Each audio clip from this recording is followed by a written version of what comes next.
You have to pay for your space if you're renting a space, which Stage One does. You have to pay for everything to be built. You have to pay for the actors to rehearse. And then once all of that has been paid and the show is ready and you're marketing, you've had to pay for marketing. And then you perform, and that's when you start getting your income coming in. And so for theaters and performing arts organizations all over the country, the shutdowns happened about the time that show would open. Disinformation is spreading. There will be a surprise outbreak. Is the issue of pandemic. No social distancing at all. They said that they would express their concerns about the mask supply. Where's the mask? Where's the glove? A second wave is... We all need some good news. This is a message for all the healthcare workers out there. Thank you. If you're looking for hope tonight, raise your hand. If you feel alone and don't understand, if you're fighting the fight of your life, then stand.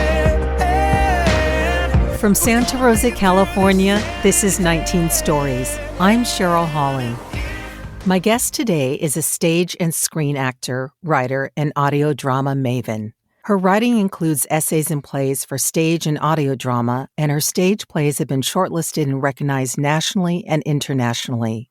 In 2014, she was honored by the Kentucky Arts Council with the Emerging Artist Award Playwright, and her writing is a regular feature in the audio drama podcast Night Owl Theater, and she is the producer and host of the Yoga with Clara podcast. She is a grantee of the Kentucky Foundation for Women, working on the audio drama script that explores the experiences of women in mining communities in Kentucky and the United Kingdom. She can be seen in the films Dark Waters, starring Mark Ruffalo, and The Old Man and the Gun, alongside Casey Affleck, starring Robert Redford. She co-stars in the film Damaged Goods, that is currently in post-production. I look forward to hearing about all her creative endeavors and would like to welcome Clara Harris to 19 Stories. Thank you. And actually, Damaged Goods, hot off the presses, is being released this summer. Fantastic. What is the release date? That's an excellent question that I do not know the answer to. I got a copy of the film sent to me by the producer, and I know we're doing a premiere this summer. We've not been given a date.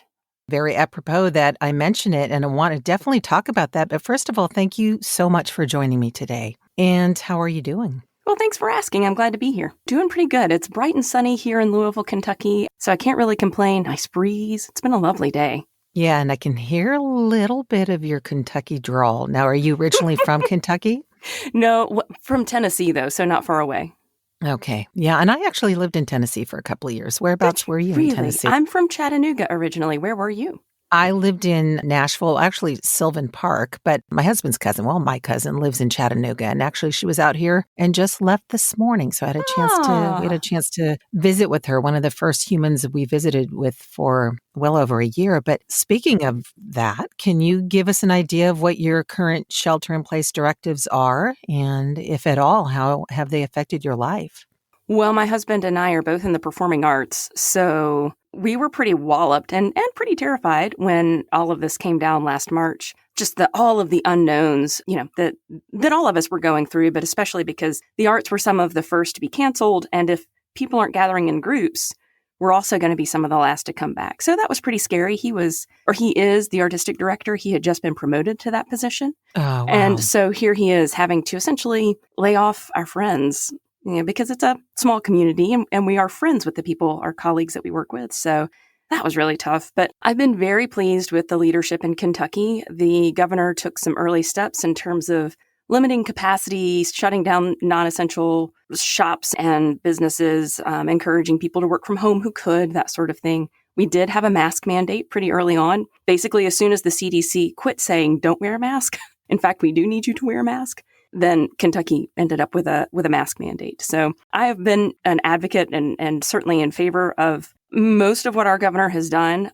And a lot of that is because the impact on my industry. And when everything went down, my son had just gotten out of the hospital as well. We started our quarantine early. He had a virus, not coronavirus. It's called Epstein-Barr virus. Mm-hmm. And it's the virus that causes mono. And so he was immune compromised at the beginning. So we really had to shelter in place. We had to be very careful about what we were doing and Of course, there wasn't really anywhere to go anyway because a lot of things have been shut down. But currently, they've started easing a lot of the capacity restrictions because my son, who's 14, is still not vaccinated. But that's only the case for less than 24 more hours. Just made his vaccine appointment today. I'm elated at that because I imagine that you are, yeah. Yeah, one step back to normal. So with him unvaccinated, though, I've still been pretty cautious about, going in restaurants. I haven't really eaten in a restaurant since my birthday of last year, which is in February. So technically, I suppose I did eat at the IKEA cafeteria. Does that count as a restaurant? Well, I mean, it's in the sense that it's a place where you eat, but I don't think so. I was there. I think you're allowed that. Yeah. I was there a couple of weeks ago because we've had water damage at the house, and there was also mold, and it's been a whole rigmarole for about 5 or 6 months now. And so as we've been putting things back together, made a run up to IKEA, and as I, it's a giant store. As I get halfway through, which is where the cafeteria is, I'm like, dang it. IKEA cafeteria is going to be the first restaurant I will have eaten in over a year. Not even fair. No, well, you remember it. You will definitely remember that the rest of your life. Where's the first place you ate publicly? IKEA. In fact, I think that should be an ad. It's like, what are you doing after the football game? I'm going to Disneyland. No, I'm going to IKEA cafeteria. So, wow. Well, that's a scary time. I'm glad to know that he made it through that time. And is he better now? Yes. So EBV, basically what happens is it impacts your liver and your spleen. I mean, a doctor would probably disagree with my description, but this is my understanding, a layperson's understanding. When he was discharged from the hospital, his spleen was still enlarged, and it can be for several months. So his sport of choice is martial arts, karate specifically. So we were left, which actually kind of helped because he could continue to train since everything moved online, whereas he would not have been able to go to class in person because the spleen is an organ that tucks right up underneath your ribs. And if it bursts, you're pretty much gone. There's not enough time for an ambulance to get to you. So we just had to give it time, basically, to get unswollen and tuck back up underneath the ribs. I would think doing martial arts with a swollen spleen would be putting yourself in danger, actually, because I would think it would be painful, number one. Yeah. And like you say, if it were to rupture, I'm glad that didn't happen and that he came through this time. Yes. And you are involved in so many things. I mean, I'm not even sure where to start. Very fascinating background, but I'd love to start with talking a bit about Swamp Witch Studio and your inspiration for creating the Night Owl Theater podcast, because I understand that is your podcast and Swamp Witch Studio is the umbrella to that. Is that correct? Yes. It actually started as Swamp Witch Studio was the podcast way back when. So when my son was born, I was sitting around kind of bored looking for some creative outlet because at the time I was not doing a lot of film. I had mostly been in theater, but I was pregnant at a time during that heavy audition period where theaters are sort of getting their casting in line for the next year. So I missed out on a whole season of theater work, essentially, because of when my pregnancy was. So I'm sitting around looking for something to do. I had always enjoyed writing, but had never really thought of pursuing it in any sort of meaningful professional way. But with all of this, I shouldn't say time on my hands because I certainly was busy with a new baby, but with all of this sort of pent-up creative energy, that's how it manifested, was starting to write and also thinking about how can I not only have a showcase for my writing, but also have a showcase for my acting here while I'm in this sort of, what do you want to say, not dry period, this resting period while I'm waiting for the next season of auditions, essentially. So I started writing and performing with my little blue snowball microphone, and that was when I first got my first voiceover demo was on that, recorded it into that, and pieced that together on my own, sort of did some research on the internet and figured it all out. And that was the beginning of Swamp Witch Studio, is releasing these monologues that I had written and mixed and recorded on my little snowball in my office. Not, no acoustical foam, no, nothing. Just me and the snowball at a desk. So did that for about a year, and it's hard. It's a lot of work. It is a lot of work. And if I could back up for a moment, what is the inspiration for the name? Where did that come from?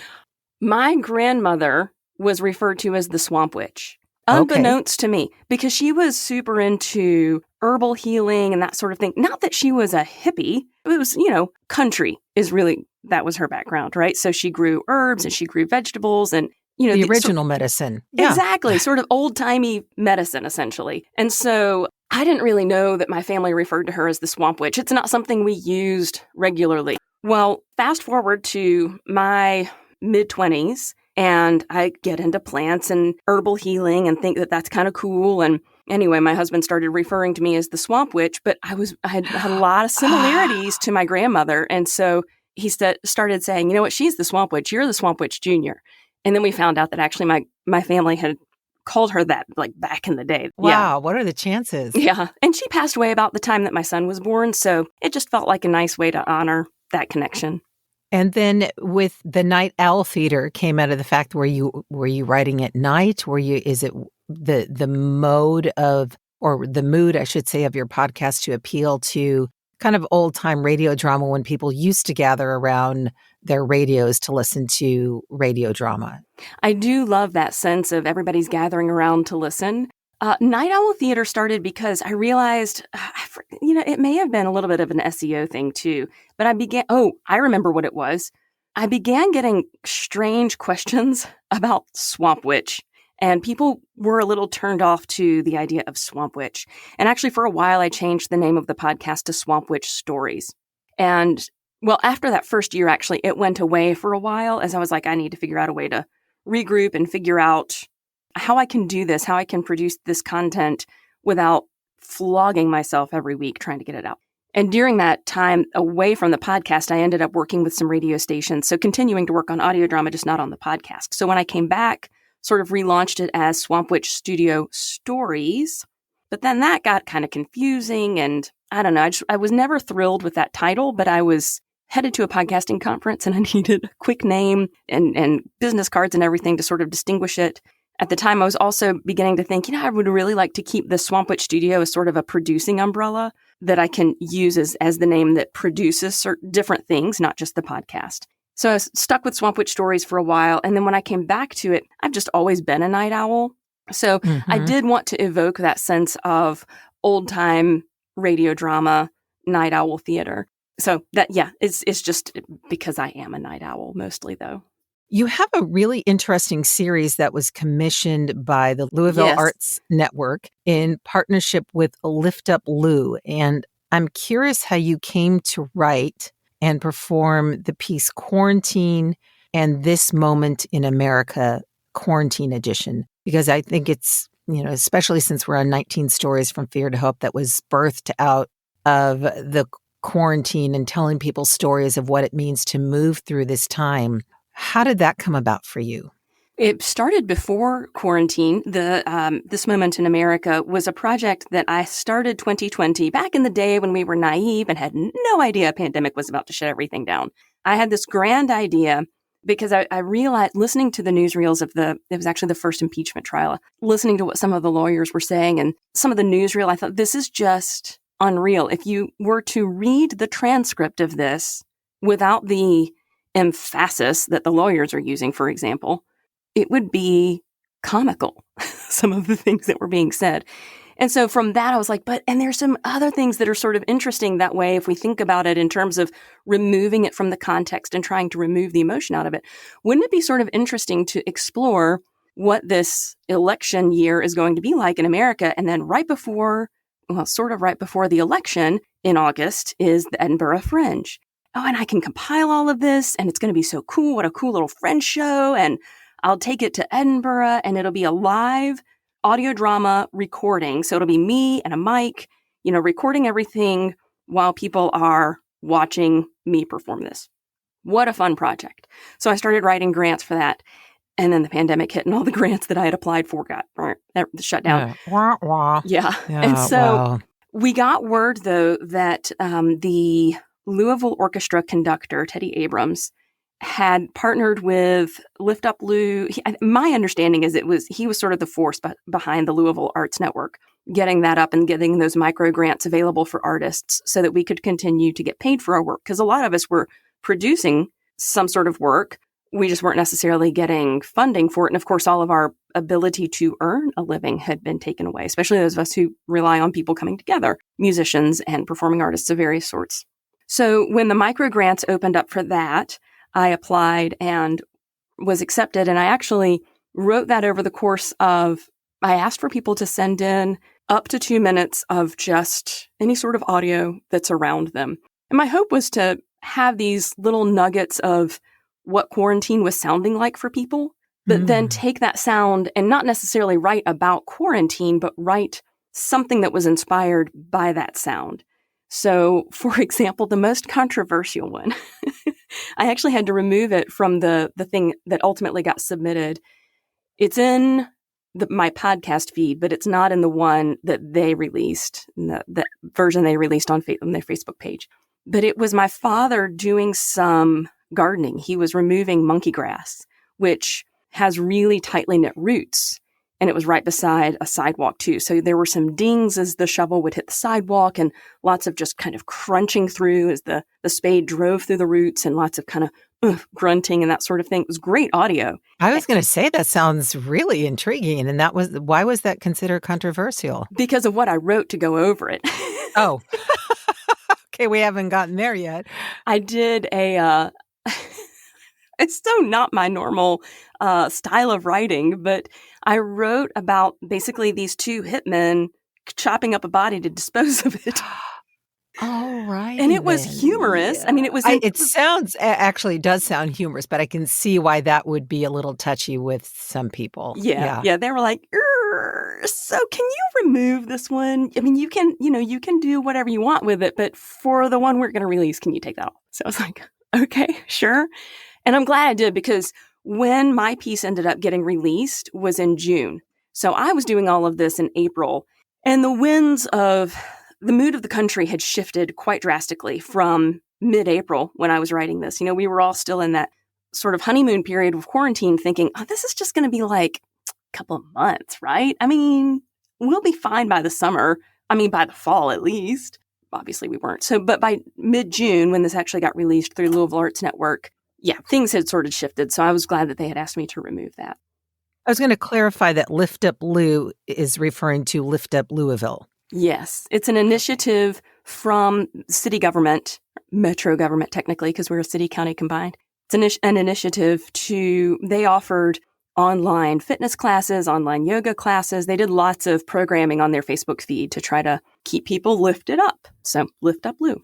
So to jump ahead, actually, as you mentioned yoga, and then we'll back up to my other question. But in addition to your work as an actor, you are also a certified yoga teacher and host the podcast Yoga with Clara. And given so much of acting is using the body to communicate the story, whether it's on stage or in voice acting, how much of your yoga training helps you in your performance? And as a coach in working with your students, which I want to talk about after we talk about your entree into yoga and how that came about. Yes, yoga very much feeds the artist and helps the artist, in me, be a better, more functional artist and person in general. And I've always been someone, and I've always been an actor who thought that the use of the body is very important. Because I've worked with kids for a long time, and that's the one thing I see is that they don't necessarily have access to these things at the ends of their arms or their arms in general. They get very stiff. So yes, I already was very much, use your whole instrument sort of person. And I had just been doing yoga since before there was a yoga studio on every corner back in the 90s. I got into it, loved it, and really just kind of kept returning to it. I never studied with one specific school because I was moving around to different jobs and that sort of thing. So I was never with, the story for a lot of yoga teachers is, I went to a yoga studio and I was with this teacher for so long and I got my certification under them or what have you. That was not my story because I was jumping around a lot in my 20s.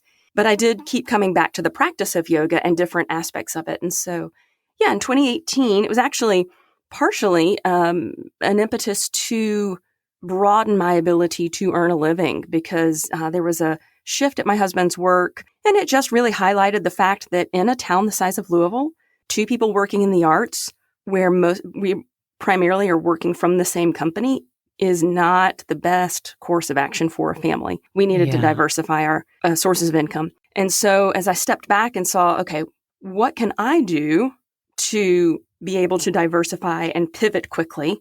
I had actually already taught yoga before people followed up on certifications and that sort of thing. So back in the early aughts, I taught yoga at the Y. Uncertified, I just had been practicing for forever and know how to teach and know how to be in front of a group of people. So it was pretty easy to get hired to do that. Fast forward to 2018, which is when I got my certification.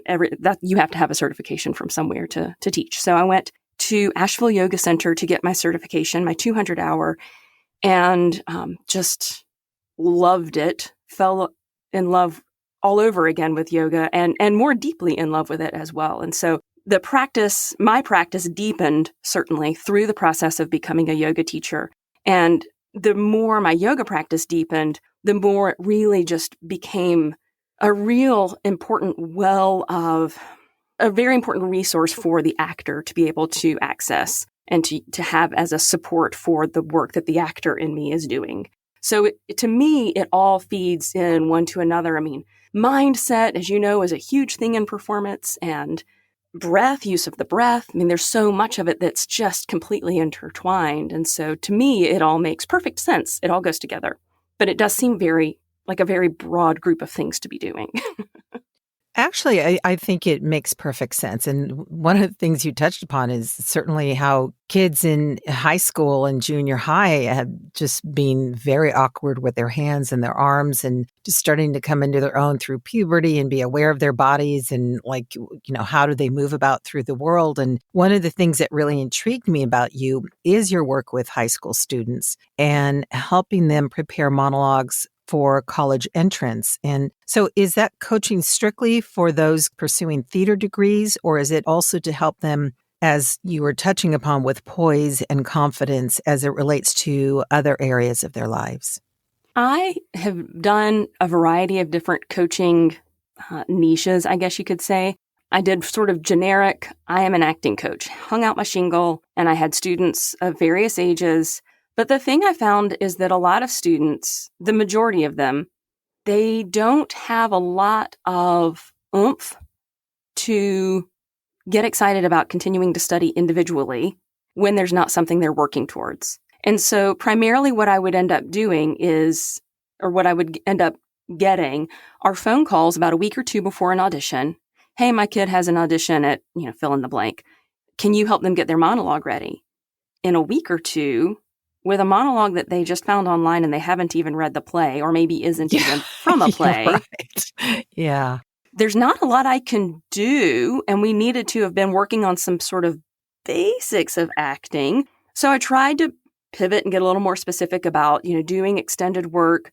But really, so much of acting is reacting and working in a group. And so I began to feel like really to learn the craft of acting, it's best done in a group. Yeah. But then to get specific about working on monologues, that absolutely is it's an individual performance. It requires individual coaching. And where I'm getting the most phone calls primarily is college auditions. And even usually it's musical theater kids who have been working on their music since January. And 2 weeks before their college audition, they're like, can you help me with my 6 monologues that I need for next week? Like, oh my gosh. So there's a lot of audience education that I'm doing to help emphasize to people like, how you've been studying dance since you were 3? Yeah. So we're going to need a little bit more than a week or two. A little bit more time. So I'm curious, if I may ask, where do you think that comes from? Do you think it's a kind of a modern, everything is, instantaneous. And I don't want to blame it on cell phones. They have a very wonderful, and technology has its wonderful uses. But where do you think that mindset comes from that, okay, I can just study a monologue for a week or, fill in the blank and then I'm good to go, as opposed to this is a craft. This takes time. When I approach a pro about how to do this, maybe it's long before I'm going to do it to get their input as to how to do it and how long I should be preparing for. I think there's a couple of things going on. I think one is that these kids who are going to go into the college theater programs, they're doing that because they've probably been very successful getting cast in their high school or their community theaters. And they've probably been able to do that without a lot of effort, because a lot of those, you don't have to have a monologue to audition. You show up and they give you a scene, or they give you a scene beforehand that you have to learn, or all you have to do is a song and then a dance combination, for example. So I think some of it is they just haven't had to do it before. It's also very easy, if you don't know what you're getting into, to just Google, because this happens a lot, monologues for teens or whatever. Yes. And there are a handful of monologues that people always come in with. And I'm like, that's not from a published play. Yes, it is. I found it on Google. It's not from a published play. A published play means a play publisher has the whole script available. This is just a monologue somebody wrote to be used as a monologue. And that actually does not meet the requirement of your college audition. Or there are some other, I help people with getting into performing arts high schools, because we have a performing arts high school here in Louisville. So I do some coaching with that as well. And then summer programs that require audition. We have one here in Kentucky, Governor's School for the Arts. And then I know there's Interlochen. There are a few others around the country. Those are the two that I help most people with, is for those summer programs. Yeah, I think a lot of it is they just don't know. They see it's printed on Google, therefore it must be published, right? Mm-hmm. So trying to just educate them about what it means to be from a published play.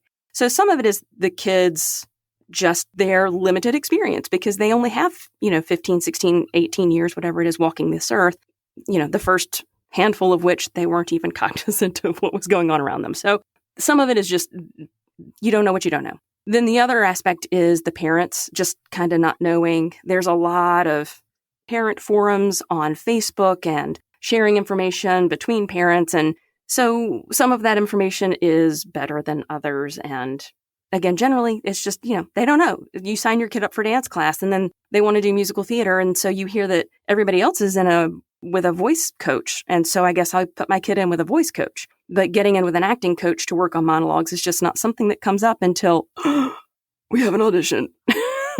It's very gracious of you to phrase it that way, because it sounds like a lot of it is just educating people, like you say, on what they don't know. And I guess because I was raised in Los Angeles and you're surrounded by it, it's kind of a given. Mm-hmm. It's like through osmosis, even if you're not in the business, it's just a given of what's involved. And we forget that around the country and in the heartland, so to speak, that even though the creativity is there, there's definitely an amazing talent in the Midwest. We tend to thinking about our coast having all of it, when in fact, no, if you, especially living in Tennessee, of how you're born and you get an instrument at birth. I'm convinced of it, because the level of musicianship is phenomenal. That's incredibly gracious of you, because again, it sounds like a lot of it is just educating people on really what it means to be involved in the theater arts.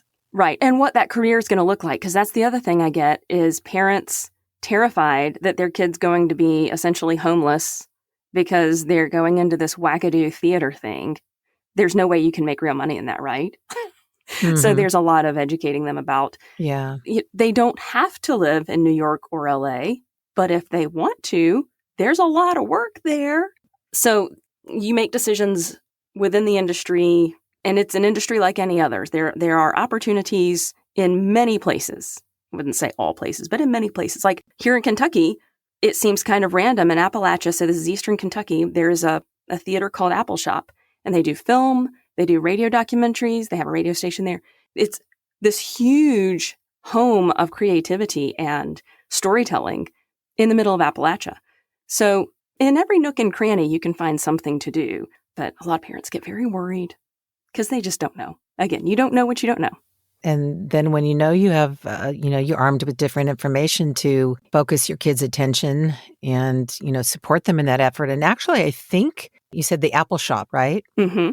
I think that was a story on PBS NewsHour. I was like, wow, you just never know. Again, you don't know until you don't know. And I was really intrigued. I'm like, well, could I live in the South again? I don't know. Could I deal with the humidity? Because I was really intrigued. I just sign me up. I mean, everything about it sounded really wonderful and all-encompassing and well-rounded. And I wanted to touch on the Kentucky Foundation for Women and the script that you're working on regarding the experiences of women in mining communities in Kentucky and the United Kingdom. How on earth did that come about? Like, I wouldn't think of, in studying mining communities, to think about, okay, what exists? I mean, which of course they do in Ireland and in, various parts of the United Kingdom. How did that project happen for you? Partially because loved the show Poldark. Oh, you and me both. You and me both, sister. The joke is every time Poldark got on his horse, it's like, oh, there he goes. All right. And there he goes again. Anybody who's seen the show will know what we're talking about. Well, I got intrigued because I was planning a trip to the UK. I was going over for a radio drama writing course, and as in authoring, not horseback riding, to be clear. And we initially, my family and I were going to go to the UK for a trip, just a family trip to the UK in 2020. Guess not. So when I went in 2019 for this course, I was under strict instructions not to do some of the basic first time to the UK things that you do. Stonehenge, don't go to the Tower of London. I reiterated that I would be walking past the Tower of London. I would just not do the tour, for example. So I was doing the alt version of what you do when you go to the UK. And the workshop that I was attending was in Devon, which is in the southeast of England, right next door to Cornwall, which is where Poldark is set. So I was like, beautiful. That looks really lovely. Maybe I could visit there. So I started studying and got really interested also because, so being from Chattanooga, technically I am Appalachian. Very different upbringing than when people think of Appalachia because it was more of a city where I was growing up. But I do have a soft spot in my heart for that part of the country and for some of the misinformation and the myths about it that are just completely inaccurate. And so as I was watching the show and watching the struggles of the mine collapse or the collapse of the economy in that area, I thought, that's an awful lot like the story of Appalachia and the mining communities there. And as I started researching visiting, I learned that it is quite the swanky place to visit. And I thought, oh, well, isn't that interesting? They go from this mining economy, this extraction economy, to tourism and very, frou-frou kind of tourism too. I wonder what Appalachia could maybe learn from that as we're having to pivot away from coal. And then I got there and I learned that is not the story of Cornwall at all. In fact, it is one of the poorest counties in England.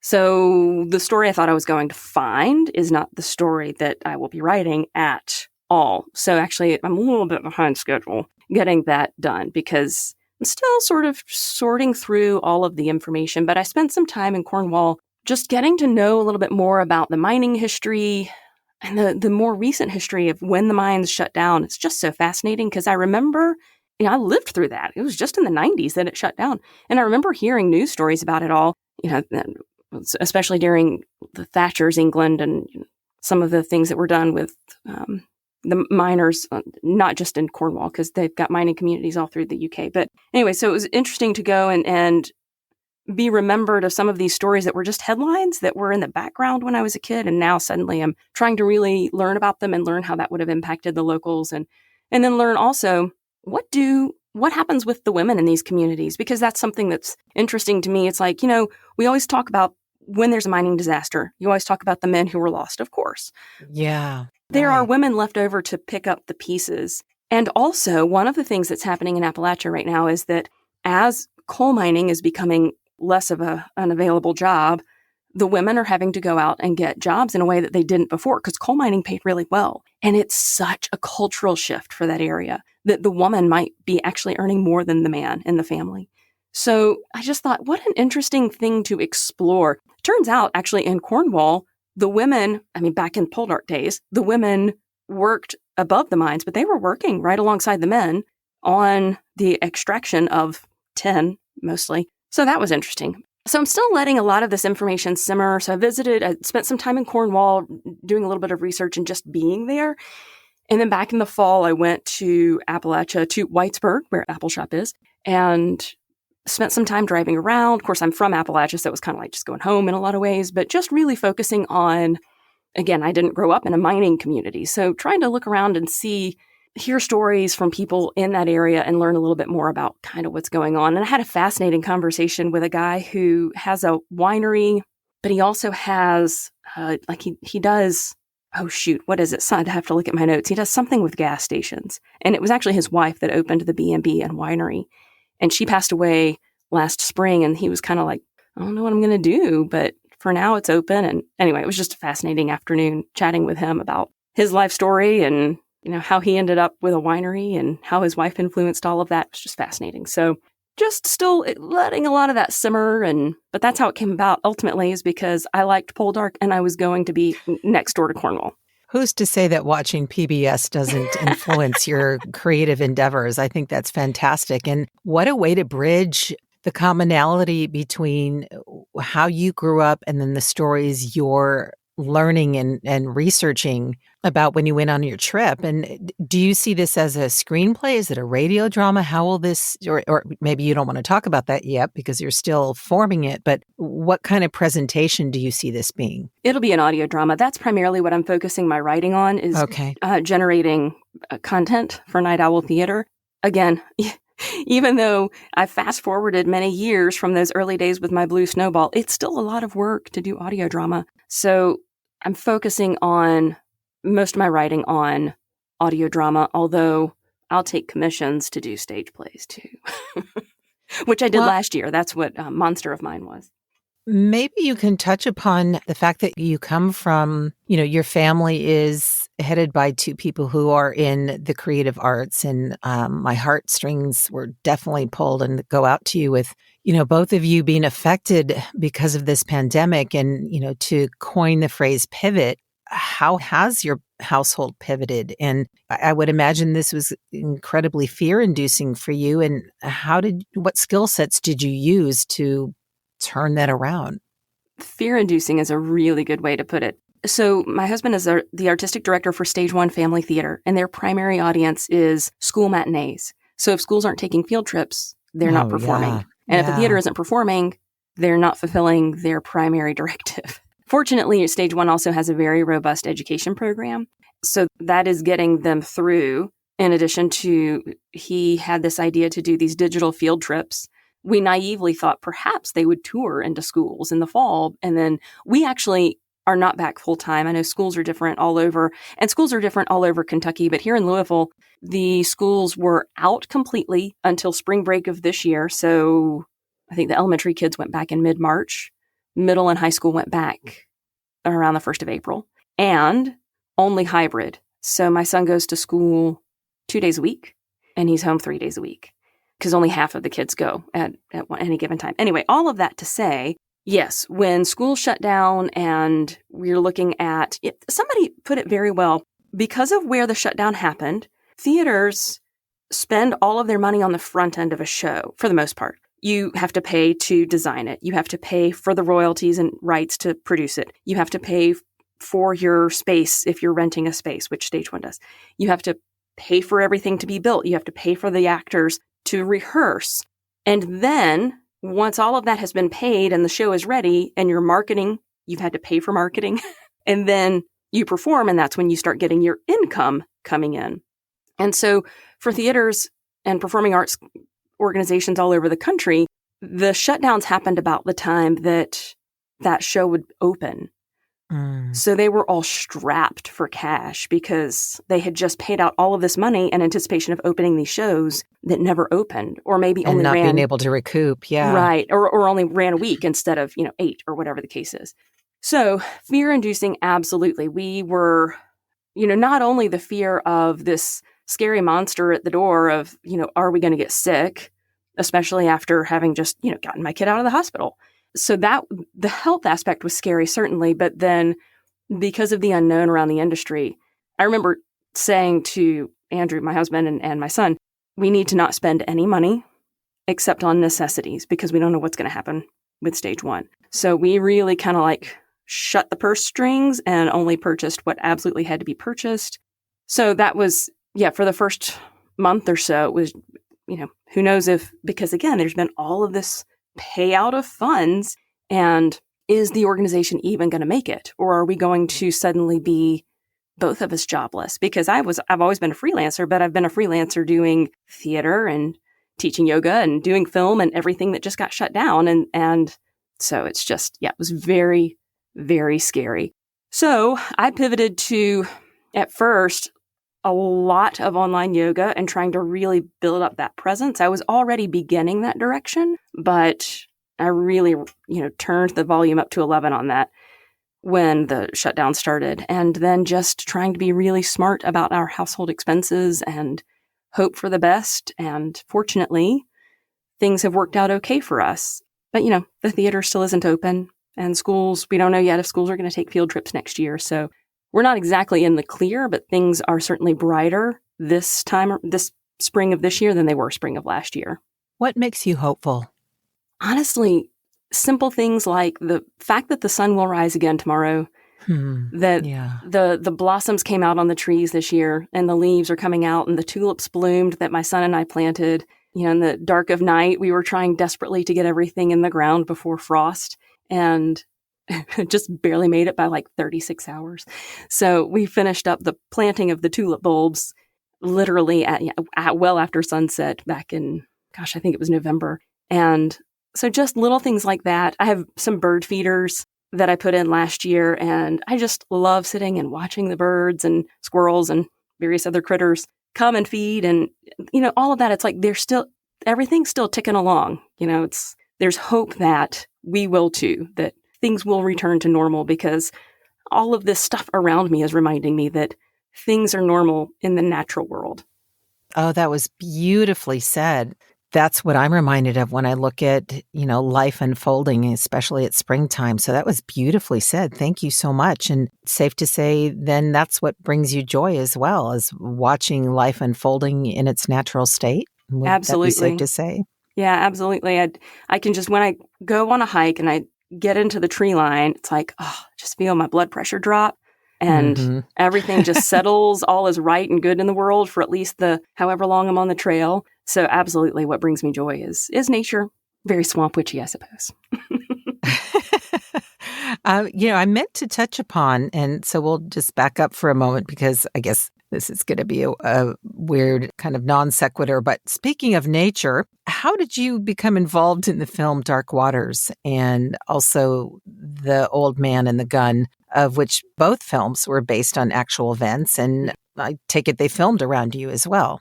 Yes, they both filmed in the Cincinnati area. Ohio has very good film credits, and so we've got some decent opportunities in film in this area. Kentucky had them for a while, and then they kind of went away, and now they're talking about bringing them back. But Kentucky has also had a few things. Actually, my son has been in the Art of Self-Defense with Jesse Eisenberg. He was background, but he loved it. He got, he brags about getting the couple of days he got to spend on set with Jesse Eisenberg. Very cool. Yeah. No, very cool. So there are opportunities, despite what one might think, being in the middle of the country. And I might remind people that Atlanta is not that far away, too. There's a lot which has going on there. Ton of production work going on right now. Yeah. But Dark Waters and Old Man and the Gun both shot in the Cincinnati area. And it was just the old-fashioned I auditioned for it. I have an agent that's here. The agency is based in Cincinnati, but there are offices here in Louisville and also in Columbus, Ohio. And there's a casting director, sort of the primary casting director out of Ohio. And I've been auditioning for her for years. And so, I'm fortunate enough to have a relationship with her that I tend to get a call when they've got something that I'd be remotely appropriate for. And sometimes I book it. There you go. Dark Waters was a really intense and wonderful film. Mark Ruffalo is one of my favorite actors. I think he's just a fine actor. And he's as nice as you want him to be. He seems to be. It's so nice to hear that's the genuine and real deal. So cool. Very, very cool. Is there something you wish folks were mindful of right now as it relates to how we relate to each other or nurture each other? I think just understanding that we all have had such unique and all of us also difficult experiences over the past year. All of us have different stories and different perspectives because of how we've been impacted by the pandemic and the various lockdowns and how things were in your place versus where they were somewhere else. And that's actually, this moment in America is transitioning into, I'm still going to take it to Edinburgh next year.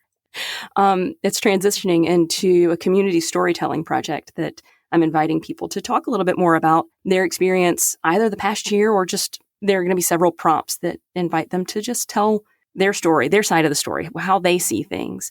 Because I feel like we don't necessarily hear one another. We do a lot of talking and not necessarily a lot of listening. And so I'm just hoping to create a space where we can listen and maybe broaden our perspective a little bit. You mentioned Edinburgh. Touch upon what what is Fringe that? Festival. It's the largest theater festival, essentially, or theater marketplace in the world, and it's in Edinburgh, Scotland, every August. If you are familiar with Fleabag, the show that was on Amazon, yes, it started as a one-person show at the Fringe. Really? So there's been a lot of that kind of thing that's come out of the Fringe, and I really want to do a lot more travel, and I would like to get paid to do a lot more travel. So if I generate work that I can then tour, that's my ticket out of here. No, that's my ticket to wherever, right? That's ultimately my wanderlust is a lot of what drives some of these projects. Well, it sounds like you are getting some good backing, and the fact that you've had 2 grants now, or maybe even more, and also your community sounds very supportive of the theater arts endeavors of their residents, which is really, I hate using this phrase, but refreshing, because there's still a thought that somehow being an actor, as you touched upon earlier, that it's not a real endeavor. It's not a real vocation, something to pursue. And yet it sounds like you have some people who are very well aware of how important theater arts are and community arts, whether it's theater or fill in the blank, but that there is a supportive community where you live. Yes. And fortunately, it's backed by, we certainly, I would say, have room to grow, but there is a lot of support for the arts in town. It's so funny. Louisville's very competitive with Nashville and Indianapolis. Those are both 2 or 3 hours away, both about the same size as Louisville. And Cincinnati's another one. And we're always comparing ourselves, or I should say business leaders are always comparing what do we have versus what do they have to recruit more businesses Really? and more talent. Oh yeah, because Okay. it's all about recruiting business to town. I mean, that's what they're, I see. It's in that, I should say, it's from that lens. And so by having a healthy arts scene, the business community is incentivized. I mean, maybe they support it anyway, but certainly what I hear a lot of is, it helps us compete with these other towns that we want to recruit talent and we want to recruit business opportunities from. So there may be ulterior motives, but they're still supportive. So I'll take their money. Yeah, take their money. Well, you have the floor now. So I'm curious, you're from Chattanooga.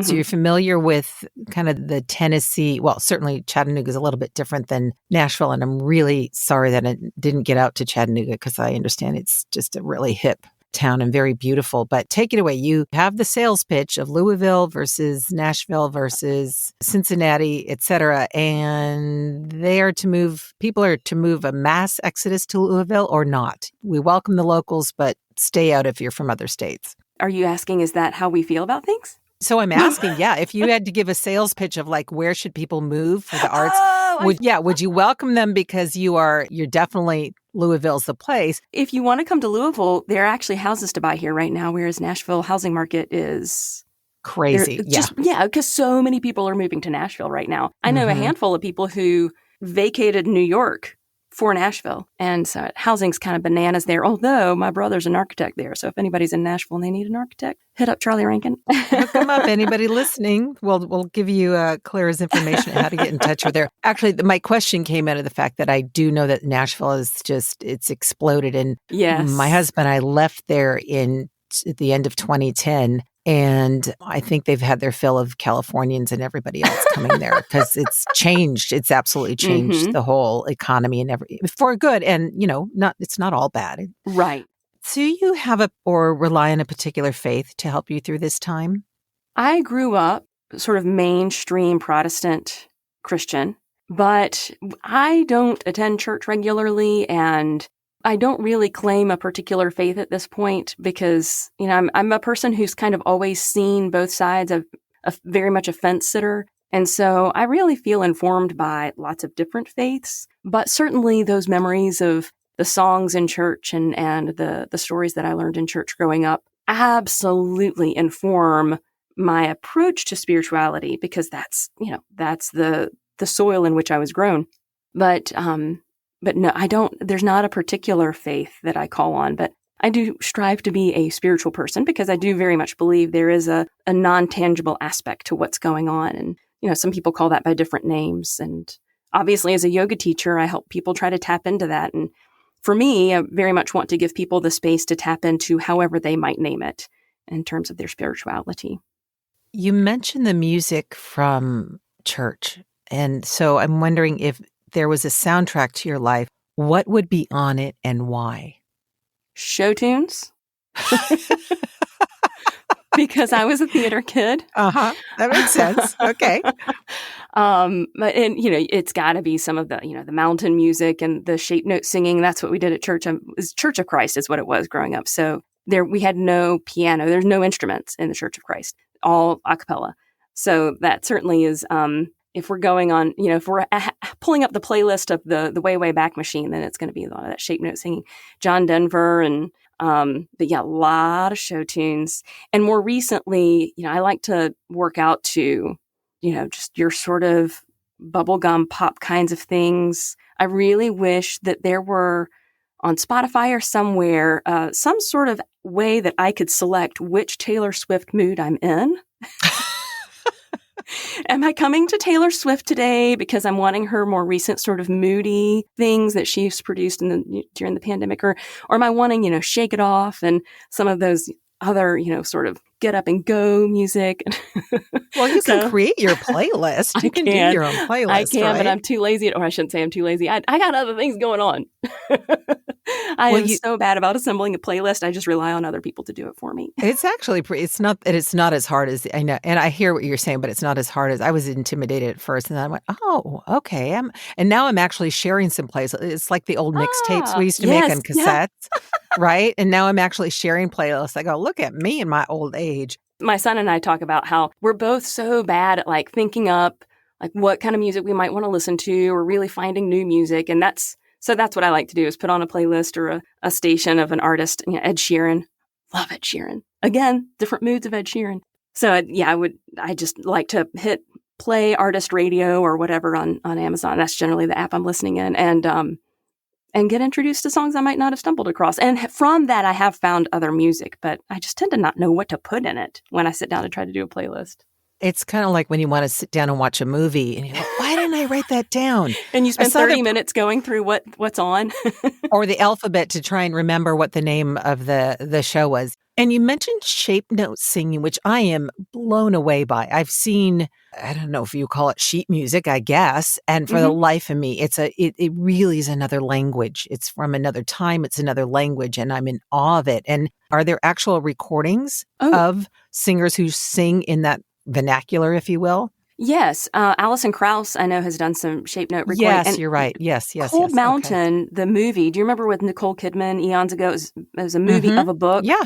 Their soundtrack was shape note, and that's how a lot of people started knowing about it. Yes. Okay. And speaking of British dramas with hunky leads, since we were talking about Poldark earlier, Outlander, which is about Scotland, not on PBS. Much too racy for PBS. But Outlander's is it BritBox, or how do you watch it? Stars. Oh, see, I don't have that. I don't. Oh, darn. It's a great. I mean, I love the show, and it's actually the woman is kind of the lead. She's because I've read the books now too, and so she's the character through which the audience experiences the story. But of course, there's a hunky guy, so everybody focuses on the hunky guy for the most part. But the theme song, the past season or two, has been shape note on Outlander.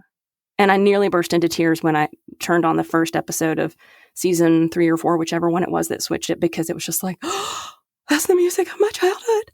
I'll definitely look it up. Now I'm really, soundtracks are big. I've always loved soundtracks. In fact, I don't know if you've seen Atlantic Crossing. It's still airing on PBS, and we binge watched it, unfortunately, because then you go, there's no more episodes. But are you familiar with it? No, I'll have to look it up. Oh, yeah. Atlantic Crossing. And it was interesting. They switched the theme song, I think, for the last episode's introduction, but the first, I think, 6 episodes, beautiful, haunting melody and just so gorgeous with the visuals. So look that one up.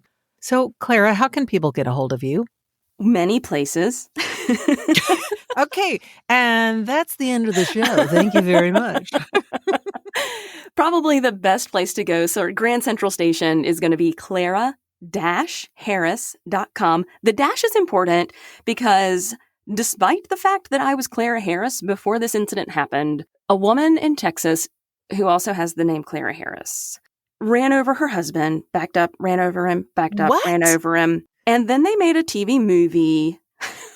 So even if you Google Clara Harris actor, Celia Ward comes up because she's the one who played Clara Harris in the movie.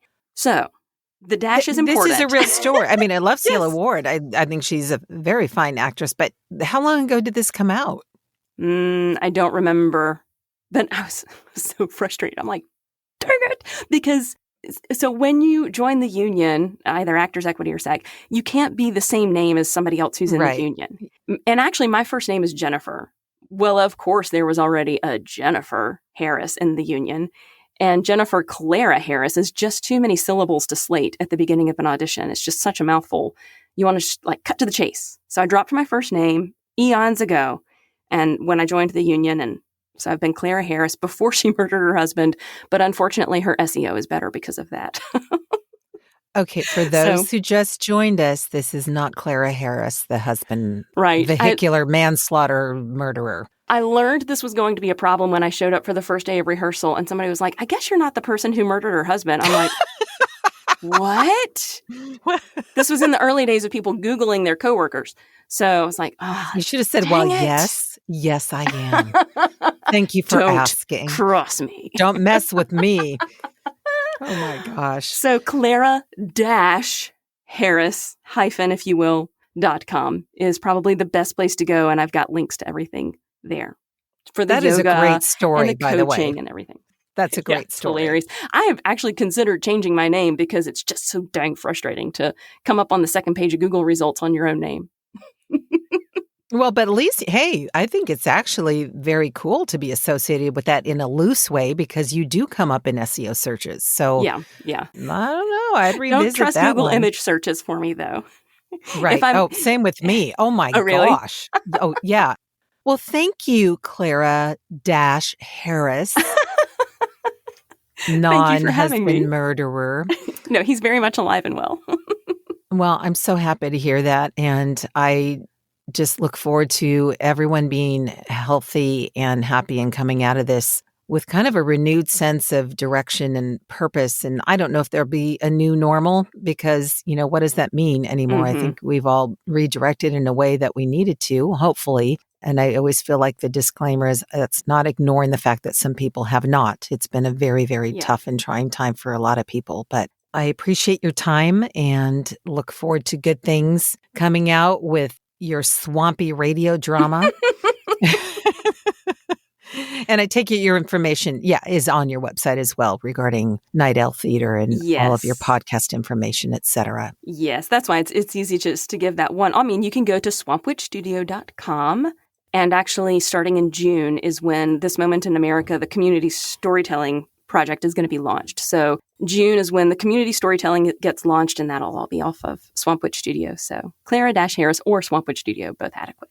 Beautiful. Thank you once again, and I hope you have a good day, and we will see each other down the line, or talk with each other down the line. Take care. Thank you. You too. I'd also like to thank the following news outlets for the use of their clips in so aptly painting the picture of the fear that we're facing during this pandemic. BBC, PBS, Now This, UNESCO, and Some Good News. I especially want to thank Joel and Luke Smallbone, otherwise known as the Group for King and Country, for allowing me to use an excerpt of their song Together, which could not be a more hopeful and inspiring song for such a time as this. Finally, I'll leave you with the following from Proverbs 23:18. Surely there is a future, and your hope will not be cut off. Thank you again for joining me today. Feel free to offer feedback or a story idea at 19stories@soundsatchelstudios.com. Visit my website at soundsatchelstudios.com, via Instagram at CherylHollingVO. I look forward to sharing more stories on the next episode of 19 Stories from Fear to Hope. Until then, stay healthy and hopeful. Together with our differences, together we are bolder, braver, stronger.